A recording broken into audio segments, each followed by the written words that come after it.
From 6 News, this is Feel Good Friday. When we finally announced the opening date, the website crashed with tens of thousands of people trying to get into that maiden voyage. The spirit of my art is this idea of trying to go beyond time, and I think being in a location like this, truly like a place which is so inspired by mythology. And at the end of the 10th week, they'll end up graduating from the 10-week course and given a guitar so that they can kind of go on and do their thing. Thanks for joining us on this Feel Good Friday. I'm Siobhan Clever, and we start today locally in mid-Michigan at Eagle Eye Golf Course, where the organization Holes for Heavenly Heroes held a fundraiser to support veterans organizations. The founder of the event, Dan Robinson, says it's important to serve those who serve. Robinson's son Heath was killed during a mission in Afghanistan in 2011. The Sterling Heights Police Department recently named one of its new canines after Heath, and the dog was at the fundraiser today. Robinson says proceeds from the event will support Fisher House, Navy SEAL Museum, Mid-Michigan Honor Flight, and other nonprofits that support veterans and Gold Star families. It's so precious to give back to those who have given us so much. You know, a lot of guys come home and they still got issues. So, you know, however we can handle that, however we can do to promote them. Days like this, you know, it was supposed to rain. So I'm sure Heath is up there helping us a little bit. Vietnam veteran Buzz Soderman has been on an honor flight, which is one of the organizations that will receive money from this fundraiser. He looked back on the adventure, saying it meant a lot to him.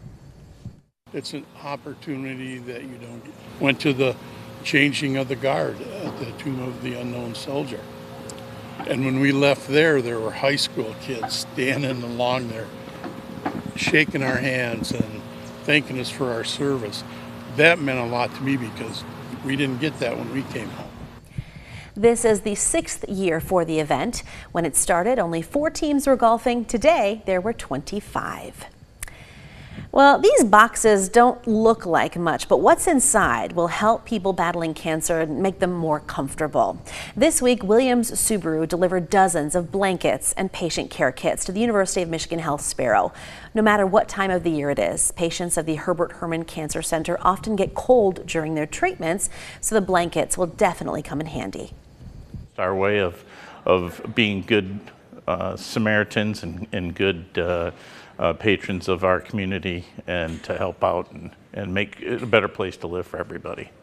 The Subaru Loves to Care campaign has distributed more than 230,000 blankets nationwide.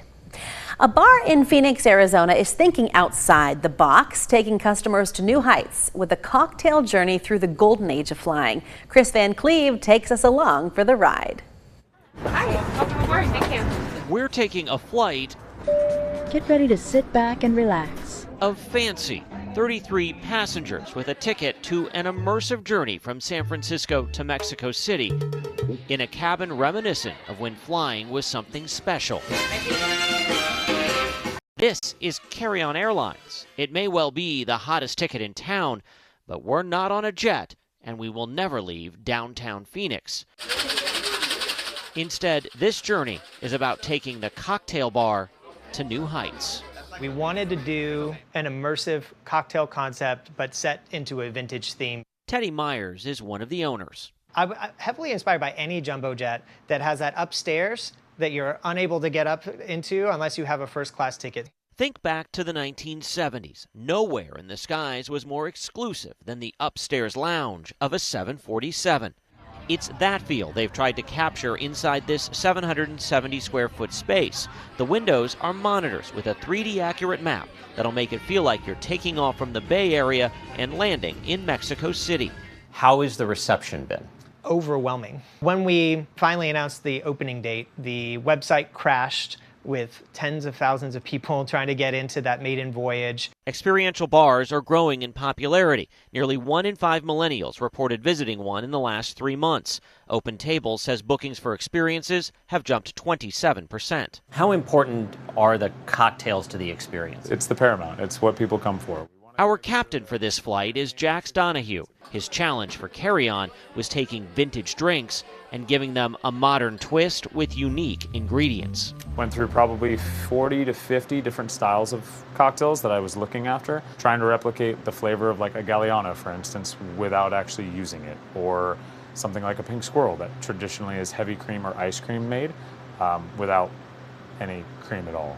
And spoiler alert, I was expecting it to be pink. Travel buddy Tara Stauffer came in from Salt Lake City after learning about carry-on from social media. What made you want to be here? I think it's the overall vibe, the ambiance, right? And it's something unique and special that you don't get everywhere.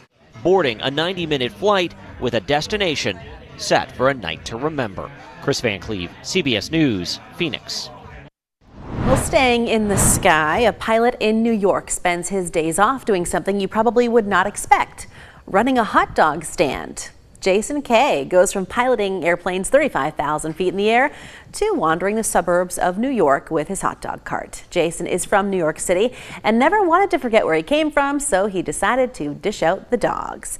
Meantime, Olive Garden is dishing out a different kind of noodle: pool floats in the shapes of actual noodles. Your options are floatin' fettuccine, Take It Easy tortellini, and Relaxin' rigatoni. They're only available for a limited time. They go on sale on Monday through the Olive Garden website. Keeping with the food-themed items, lobster sculptures by British pop artist Philip Colbert have changed the face of a famous English home, at least for now. It's being called a takeover of the iconic National Trust estate, Waddesdon Manor, in southern England, which is one of the most visited sites there. The lobster flower sculpture seen here takes center stage.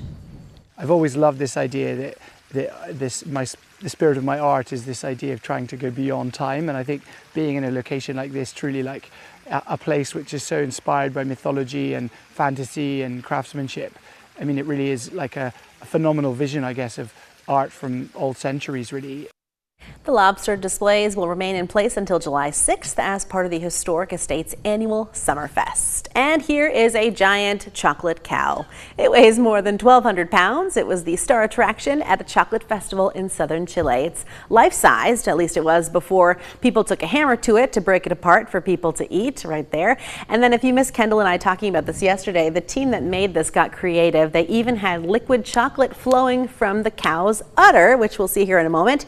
Pieces of the cow, they were auctioned off to attendees. At least I think we're going to see it, Kendall. I hope we can see it again, because that's the best part. It was a little boy, right? He was just filling up the cup, I think. Anyway, yeah. Very cute. No, very, very cute. There it is. Yeah, that's absolutely hilarious there. The weather isn't funny. We got some things we got to talk about today, Kendall. Yeah, we still do have one isolated thunderstorm making its way through the region, but some really good news when it comes to the forecast for the weekend, at least, Siobhan. Ooh, can't wait for those details right after the break, so stick around. And then later, a golf camp designed for children who are in the hospital more than most. We'll take you there. We've got a lot more for Feel Good Friday, so keep it right here.